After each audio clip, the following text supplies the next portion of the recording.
Hi dears, എന്തൊക്കെ എല്ലാവരുടെയും വിശേഷം? എല്ലാവരും സുഖമായിരിക്കുന്നോ? ഇന്ന് ഞാൻ ഈ ഇരുമ്പമ്പുളി വെച്ചിട്ടുള്ള ഒരു അടിപൊളി അച്ചാറിൻ്റെ റെസിപ്പി കൊണ്ടാണ് കേട്ടോ വന്നിട്ടുള്ളത്. ഞങ്ങളുടെ നാട്ടിലൊക്കെ ഇതിന് ഇരുമ്പമ്പുളി എന്നാണ് പറയുക. നിങ്ങളുടെ നാട്ടിൽ ഇതിന് എന്താ പറയുക ഒന്ന് കമൻറ്റ് ചെയ്യണം കേട്ടോ. എന്തായാലും ഇത് വെച്ചിട്ട് 2-3 ടൈപ്പിൽ അച്ചാറും പുളിയിഞ്ചിയൊക്കെ ഉണ്ടാക്കും. അപ്പോൾ ഞാനിന്ന് നല്ലൊരു അച്ചാറിൻ്റെ റെസിപ്പിയാണ് ഷെയർ ചെയ്യുന്നത് കേട്ടോ. അപ്പോൾ വീഡിയോയിലേക്ക് പോകുന്നതിന് മുമ്പ് വീഡിയോ എല്ലാവരും ഒന്ന് സ്കിപ്പ് ചെയ്യാതെ മുഴുവനായിട്ട് കാണാൻ ശ്രമിക്കണേ. അതുപോലെ തന്നെ സബ്സ്ക്രൈബ് ചെയ്യാതെ കാണുന്ന നമ്മുടെ പുതിയ കൂട്ടുകാർ ആരെങ്കിലും ഉണ്ടെങ്കിൽ പ്ലീസ് ഒന്ന് സബ്സ്ക്രൈബ് ചെയ്ത് സപ്പോർട്ട് കൂടി ചെയ്യണം കേട്ടോ. അപ്പോൾ നമുക്കിത് എങ്ങനെ ഉണ്ടാക്കുന്നത് നോക്കിയാലോ. അതിനായിട്ട് ഞാനിവിടെ ഇരുമ്പമ്പുളിയൊക്കെ നല്ലപോലെ കഴുകി ക്ലീൻ ചെയ്ത് കട്ട് ചെയ്ത് കൊണ്ടുവന്ന് വെച്ചിട്ടുണ്ട്. അപ്പോൾ ഞാനിതുപോലെ നീളത്തിലാണ് കട്ട് ചെയ്തെടുത്തിട്ടുള്ളത്. നിങ്ങൾക്ക് വേണമെങ്കിൽ റൗണ്ട് ഷേപ്പിൽ കട്ട് ചെയ്തെടുക്കാം കേട്ടോ. അത് ഞാനിതുപോലെ കുറച്ചുകൂടി വലിപ്പമുള്ളൊരു പാത്രത്തിലേക്ക് മാറ്റി കൊടുത്തിട്ടുണ്ട്. എന്നിട്ട് അതിലേക്ക് നല്ല ചൂടുള്ള വെള്ളമാണ് ഒഴിച്ചു കൊടുക്കുന്നത്. അപ്പോൾ നല്ല ചൂടുള്ള വെള്ളം തന്നെ ഒഴിച്ചു കൊടുക്കണം കേട്ടോ. അപ്പം നമ്മൾ എന്തിനാണ് ഇതുപോലത്തെ നല്ലോണം ചൂടുള്ള വെള്ളം ചേർക്കുന്നത് എന്തിനാന്ന് വെച്ചാൽ ഇതൊന്ന് നല്ലപോലെ സോഫ്റ്റ് ആവാനും പിന്നെ ഇതിൻ്റെ ആ കുത്തുന്ന ഒരു പുളി ഉണ്ടല്ലോ, ആ പുളി ഒന്ന് പോയി കിട്ടാനും വേണ്ടിയിട്ടാണ് കേട്ടോ. അത്രയും പുളി നമുക്ക് ആവശ്യമില്ല. അപ്പോൾ ആ ഒരു പുളി പോകാൻ വേണ്ടിയിട്ടാണ്. ഇത് കുറച്ച് നേരം വെച്ചിരിക്കുമ്പോൾ ഇങ്ങനെ കളറ് ചേഞ്ച് ആവും കേട്ടോ. ആ സമയത്ത് നമുക്കിതൊരു അരിപ്പയിലേക്ക് മാറ്റിയിട്ട് ഇതിൻ്റെ വെള്ളമൊക്കെ ഒന്ന് വാർത്തെടുക്കുക. വെള്ളം വാർന്നു പോയ ശേഷം ഞാൻ വീണ്ടും പാത്രത്തിലേക്ക് തന്നെ ആക്കി കൊടുത്തിട്ടുണ്ട്. എന്നിട്ട് നമുക്കിതിലേക്ക് ആവശ്യമായിട്ടുള്ള ഉപ്പും കൂടി ആഡ് ചെയ്ത് കൊടുക്കുക. എന്നിട്ട് നന്നായിട്ടൊന്ന് മിക്സ് ചെയ്തിട്ട് ഒരു സൈഡിലേക്ക് മാറ്റി വയ്ക്കുക. അപ്പോൾ ഇങ്ങനെ ചെയ്യുമ്പോൾ സ്റ്റീൽ പാത്രത്തിലൊക്കെ ആക്കി വെക്കുമ്പോൾ ഒരുപാട് നേരമൊന്നും വെക്കരുത് കേട്ടോ. ഇതിങ്ങനെ ആക്കി വെച്ച് കുറച്ച് കഴിയുമ്പോൾ തന്നെ നമ്മളത് അച്ചാറാക്കി മാറ്റണം. ഇല്ലെങ്കിൽ ആ പാത്രം ഇരുന്ന് നാശാവും പറഞ്ഞാൽ അതിൻ്റെ കളറൊക്കെ നല്ലപോലെ ചേഞ്ച് ആയിട്ട് വൃത്തികേടായി പോവും. അപ്പോൾ ഇനി നമുക്കിതിലേക്ക് ഒരു ഉലുവയും കടുകും കൂടി ചൂടാക്കി പൊടിച്ചെടുക്കണം. അതിനായിട്ടൊരു പാന് വെച്ചിട്ട് ഒരു 3/4 ടീസ്പൂൺ ഉലുവയും അത്ര തന്നെ കടുകും ഞാനിതിലേക്ക് ചേർത്ത് കൊടുത്തിട്ടുണ്ട്. എന്നിട്ട് നല്ലപോലെ ഇതൊന്ന് ചൂടാക്കി എടുക്കണം. അപ്പോൾ ഹൈ ഫ്ലെയിമിൽ വെച്ച് കൊടുക്കരുത് കേട്ടോ. മീഡിയം ടു ലോ ഫ്ലെയിമിൻ്റെ ഇടയിൽ വെച്ചിട്ട് ഇതൊന്ന് ചൂടാക്കി എടുക്കണം. കുറച്ച് സമയം കഴിയുമ്പോൾ ഈ കടുക് ഇങ്ങനെ പൊട്ടി വരാൻ തുടങ്ങും. ആ പൊട്ടി വരുന്ന സമയത്ത് നമ്മൾ ഫ്ലെയിം അങ്ങ് ഓഫാക്കി കൊടുക്കണം കേട്ടോ. ഇല്ലെങ്കിൽ ഇത് ഒരുപാട് അങ്ങ് കരിഞ്ഞ പോലെ കളറൊക്കെ വല്ലാതെ ചേഞ്ചായി പോവും. ഇതപ്പം നമ്മൾ ചേർത്ത് കൊടുത്തിട്ടുള്ള ഉലുവയും കടുവൊക്കെ നന്നായിട്ട് ചൂടായിട്ടുണ്ട്. ഉലുവയൊക്കെ കടുവൊക്കെ പൊട്ടി വരുന്നുണ്ട്. ഈ സമയത്ത് ഞാൻ ഫ്ലെയിം ഓഫാക്കി കൊടുത്തിട്ടുണ്ട്. ഇനി ഇത് ചൂടാറുമ്പോൾ പൊടിച്ചെടുത്ത് മാറ്റി വയ്ക്കണം. ഇനിയിപ്പോൾ ഞാൻ വേറൊരു കടായി അടുപ്പത്തേക്ക് വെച്ച് കൊടുത്തിട്ടുണ്ട്.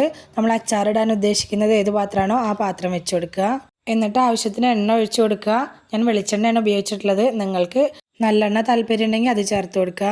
എണ്ണ ചൂടായി വരുമ്പോൾ കടുക് ഇട്ട് കൊടുത്തിട്ടുണ്ട്. 1/4 ടീസ്പൂൺ ഉലുവ കൂടി ചേർത്ത് കൊടുത്തിട്ടുണ്ട്. അത് പൊട്ടി വരുന്ന സമയത്ത് 3 ടേബിൾ സ്പൂൺ ഇഞ്ചി വെളുത്തുള്ളി ചതച്ചത് ചേർത്ത് കൊടുത്തിട്ടുണ്ട്. ചതച്ചിട്ട് തന്നെ ചേർത്ത് കൊടുക്കണം കേട്ടോ. പിന്നെ കുറച്ച് വെളുത്തുള്ളി ഇതുപോലെ മുഴുവനായിട്ടുള്ളതും ചേർത്ത് കൊടുത്തിട്ടുണ്ട്. നല്ലോണം വലുതാണെങ്കിൽ 2 കട്ട് ചെയ്തിട്ട് ചേർത്ത് കൊടുക്കുക. ഈ അച്ചാറിൽ വെളുത്തുള്ളി ചേർത്ത് കൊടുത്തിട്ട് ആ അച്ചാറിന്ന് ആ വെളുത്തുള്ളി കഴിക്കുമ്പോൾ നല്ലൊരു ടേസ്റ്റ് കേട്ടോ. ഇനി ഈ ഇഞ്ചിയുടെയും വെളുത്തുള്ളിയുടെ ഒക്കെ പച്ചമണം പോകുന്നത് വരെ ഈ എണ്ണയിലിട്ടിട്ട് ഒന്ന് ലോ ഫ്ലെയിമിലാക്കി വെച്ചിട്ട് നമുക്കിതൊന്ന് വഴറ്റിയെടുക്കണം. ഫ്ലെയിം നല്ലോണം കൂട്ടി വെച്ച് വഴറ്റിയെടുക്കരുത്. ഫ്ലെയിം നല്ലപോലെ കുറച്ച് വെച്ച് കുറച്ച് സമയം എടുത്തിട്ട് ഇത് നല്ലപോലെ ഒന്ന് വഴറ്റിയെടുക്കണം. ആ ഇഞ്ചിയുടെയും വെളുത്തുള്ളിയുടെ ഒക്കെ ആ പച്ചമണം നല്ലോണം പോകണം. അപ്പോഴാണ് അച്ചാറിന് നല്ല ടേസ്റ്റ് ഉണ്ടാവുള്ളൂ. ഇതിലേക്ക് ഞാൻ കുറച്ച് കറിവേപ്പില കൂടി ആഡ് ചെയ്ത് കൊടുത്തിട്ടുണ്ട്. എന്നിട്ട് വീണ്ടും നന്നായിട്ടൊന്ന് ഇളക്കി കൊടുക്കുക. ഈ സമയത്തൊക്കെ ഞാൻ ലോ ഫ്ലെയിമിലാണ് ഇട്ടിട്ടുള്ളത്. ഇനി നമുക്ക് പൊടികൾ ആഡ് ചെയ്ത് കൊടുക്കാം. ഞാൻ 2.5 ടീസ്പൂൺ സാദാ മുളക് പൊടിയും 2.5 ടീസ്പൂൺ കാശ്മീരി മുളക് പൊടിയാണ് ഞാൻ ആഡ് ചെയ്ത് കൊടുത്തിട്ടുള്ളത്. അപ്പോൾ മുളക് പൊടിയൊക്കെ നിങ്ങളുടെ എരിവിനനുസരിച്ച് ചേർത്ത് കൊടുക്കുക. കാശ്മീരി മുളക് പൊടി ചേർത്ത് കൊടുത്താൽ എരിവ് കുറവായിരിക്കും. നമ്മുടെ അച്ചാറിന് നല്ല കളറ് കിട്ടും. നിങ്ങൾ മുളക് പൊടി ആഡ് ചെയ്യുമ്പോൾ നിങ്ങളുടെ എരിവിനായിട്ട് എത്രത്തോളം വേണം നോക്കിയിട്ട് അതിനനുസരിച്ച് ആഡ് ചെയ്ത് കൊടുക്കുക. ഫ്ലെയിം ലോ ഫ്ലെയിമിൽ തന്നെ ആക്കി വെച്ചിട്ട് ഈ പൊടികളുടെയൊക്കെ പച്ചമണം പോകുന്നത് വരെ നല്ലപോലെ വഴറ്റിയെടുക്കണം.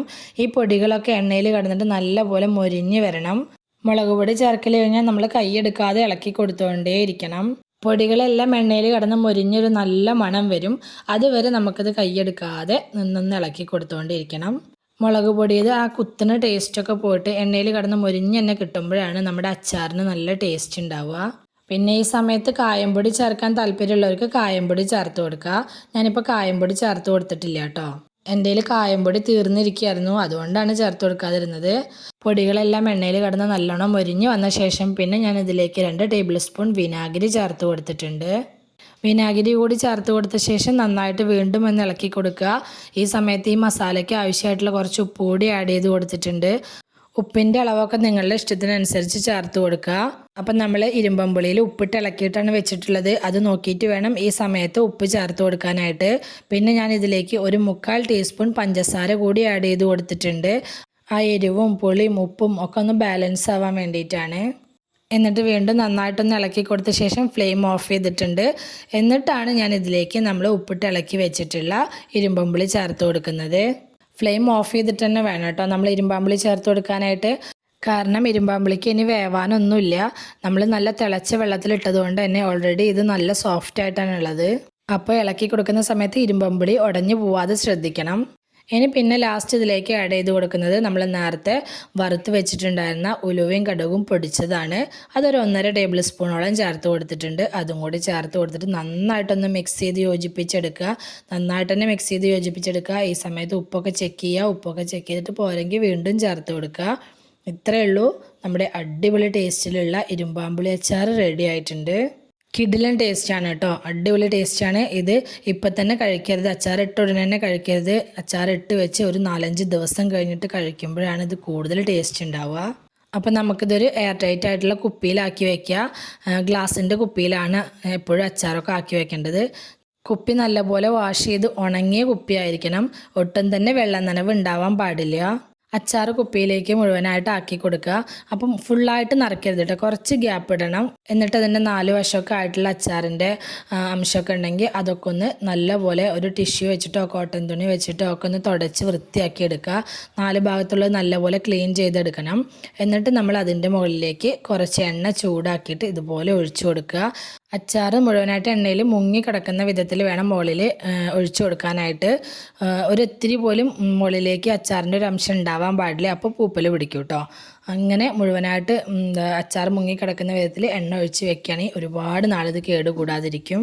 ഇനി അച്ചാർ ലവേഴ്സിനോടാണ് പറയുന്നത്, ഉണ്ടാക്കി ഉടനെ കഴിക്കരുത്. ഒരു 4-5 ദിവസം ക്ഷമയോടെ കാത്തിരുന്നിട്ട് കഴിക്കണമെങ്കിൽ കുറച്ചും കൂടി അധികം ടേസ്റ്റിലുള്ള അച്ചാർ നമുക്ക് കഴിക്കാം.